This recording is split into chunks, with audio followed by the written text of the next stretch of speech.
உங்களை பின்பற்றி வர்றவங்க எல்லாம் உங்களை உதவி செய்யறதுக்காகவே வரல. இயேசுவை தேடி வந்தாங்க கொஞ்சம் ஞானிகள். அவங்க தேடி வந்தது அவரை ஆராதிக்கிறதுக்கு. ஏரோதுன்னு ஒருத்தன் தேடி வந்தான். தேடி வந்தது கொலை பண்றதுக்கு. உங்களுக்கு பின்னால வர்றவங்க எல்லாரும் உங்களுக்கு உதவி செய்யறவங்க இல்ல. உங்க பின்னால வர்ற எல்லாரும் உங்களுக்கு சப்போர்ட் பண்றவங்க இல்ல. உங்களை கொலை பண்றதுக்கும் ரெடியா இருப்பாங்க.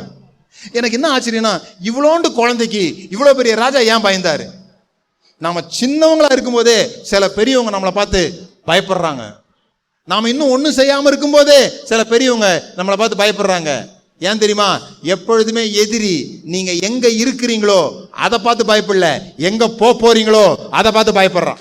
The fight is not where you are, the fight is where you are going. எதிரிக்கு தெரியும் இது இன்னைக்கு தான் குழந்தை, நமக்கு தான் தெரிய மாட்டேங்குது. சில பேர் சொல்லுவாங்க, எப்ப பார்த்தாலும் பிரச்சனை பத்தி பிசாசு போராட்டம் அதிகமா இருக்குது. அவங்கள்ட்ட நான் கேட்கிற கேள்வி இதுதான். அல்லது நகையே போடாதவன் ஒருத்தன் நடந்து போயிட்டு இருக்கிறான், ஒரு அம்மா நடந்து போயிட்டு இருக்காங்க, பின்னால எந்த திருடனாவது வருவானா? வரமாட்டான். Waste of time. அப்போ பெருசா இருக்குதுன்னா எதிரிக்கு தெரியுது இங்க என்னமோ இருக்கு, ரொம்ப பிரச்சனை இருக்கு பதில். எப்ப பார்த்தாலும் பிசாசு என் கூட போராடுறான்னா உங்ககிட்ட ஏதோ ஒண்ணு விசேஷமானது இருக்குதுன்னு அர்த்தம். அதனாலதான் போராட்டம். வீடுகளில் பார்த்தீங்கன்னா 2 வகையான கப்பு இருக்கும். ஒரு கப்பு பார்த்தீங்கன்னா ஷோகேஸ்ல இருக்கும். ஷோகேஸ்ல கண்ணாடி கூடுகளில் இருக்கும் கப்பு. அந்த கப்புல ஒரு கீறல் கூட இருக்காது, சுத்தமா இருக்கும், அழகா இருக்கும், ஒரு அடிபட்டு இருக்காது. ஏன்? அது பயன்படுத்தப்படவே இல்லை. இன்னொரு கப்பு இருக்குது, கீரலா இருக்கும், நிறைய முறை தேய்க்கப்பட்டிருக்கும். சில சமயம் கோவத்தில் தூக்கிலாம் எரிஞ்சிருப்பாங்க போல் இருக்கு, வளைஞ்செல்லாம் போயிருக்கும். பயன்படுத்தப்பட்டாதான் கீரல். இப்ப கீரல் வேணுமா ஷோகேஸ்ல இருக்கணுமா நீங்க தான் முடிவு பண்ணிக்கணும். நீங்க சின்னதா இருக்கும் போதே பெரியவங்க உங்களை பார்த்து பயப்படுறாங்க.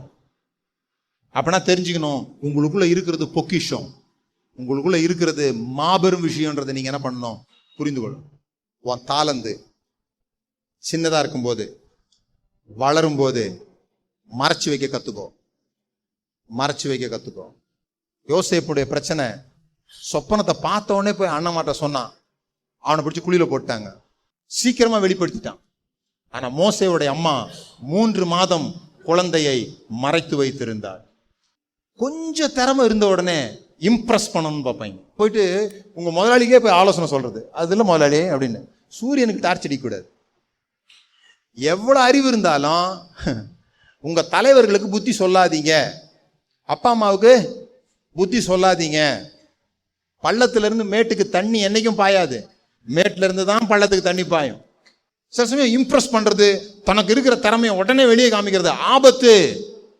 அதனாலதான் இயேசுவை கொண்டு போய் ஒளிச்சு வச்சாங்க எகிப்துல. இயேசுவா இருந்தா கூட சின்னதா இருக்கும்போது காப்பாத்தி தான் ஆகணும். உங்க வரம் வளர்ற வரைக்கும், அது ஞானம், உங்க வரம் வளர்ற வரைக்கும் பி சேஃப்.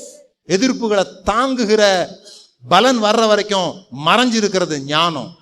அதனால்தான் இயேசு சொன்னார், சர்ப்பத்தை போல வினா உள்ளவர்களாயிருங்கள். இந்த சர்ப்பம் ஒரு பாறை கடியில குட்டி போட்டு பெருகும் பாருங்க, அது பாறையை நீங்க புரட்டுற வரைக்கும் தெரியாது எப்படி இது பெருகிச்சுன்னு. நாம எப்படி பெருகிறோம்னு மற்றவங்களுக்கு தெரியக்கூடாது, எப்படி உனக்கு இவ்வளவு திறமை வந்துச்சு தெரியக்கூடாது. மறைச்சு வைங்கப்பா, மறைச்சு வைங்க. கொஞ்சம் தெரிஞ்ச உடனே எல்லாம் தெரிஞ்ச மாதிரி தன்னை வெளிப்படுத்த நினைக்கிறது ஆபத்து என்று தெரியாததுனாலே அநேகர் அழிந்து போயிருக்கிறார். நீங்க ரொம்ப சின்னதா இருக்கும்போது உங்களை மறைச்சிக்கோங்க. மற்றவங்களை இம்ப்ரெஸ் பண்ண பார்க்காதீங்க. முன்னால தெரியணும்னு ஆசைப்படாதீங்க, முன்னால தெரியணும்னு ஆசைப்படாதீங்க. மலை ஏறுறது ரொம்ப ஈஸி, மலையில தங்கி இருக்கிறது ரொம்ப கஷ்டம். மலை ஏறுறது யார் வேணா ஏறிடலாம், ஆனா ரொம்ப நாள் அங்க தங்க முடியாது. Going to top is easy, staying at top is very hard, very hard, very hard. நீங்க மேல ரொம்ப நாள் தங்க போறீங்கன்னா அந்த அளவுக்கு உங்க லங்குல காத்தை இழுக்கிறதுக்கான சக்தியை கீழேயே நீங்க ஆயத்தமாக்கணும். திடீர்னு ஒரு நாள் ஜெபம் பண்ண உடனே கடவுள் வந்து உங்களுக்கு உதவி செய்ய போறது இல்லை. நீங்க ரோட்ல போயிட்டே இருக்கிறீங்க, திடீர்னு ஒரு ரவுடி ஏத்த மாதிரி உங்களை அடிக்க வர்றான். திரும்பி பாக்குறீங்க, அங்க ஒரு கடையில முட்டை இருக்குது, டக்குன்னு 2 முட்டையை உடச்சி ஊத்திட்டு புஷ்அப் அடிச்சுட்டு அந்த எதிரி அடிக்க முடியாது. முட்டை உடனே வேலை செய்யாது, புஷ்அப்லாம் உடனே வேலை செய்யாது. ஆனா டெய்லி முட்டை குடிச்சு புஷ்அப் அடிச்சுட்டு இருந்தீங்கன்னா முதல்ல எதிரி வரவே மாட்டான்.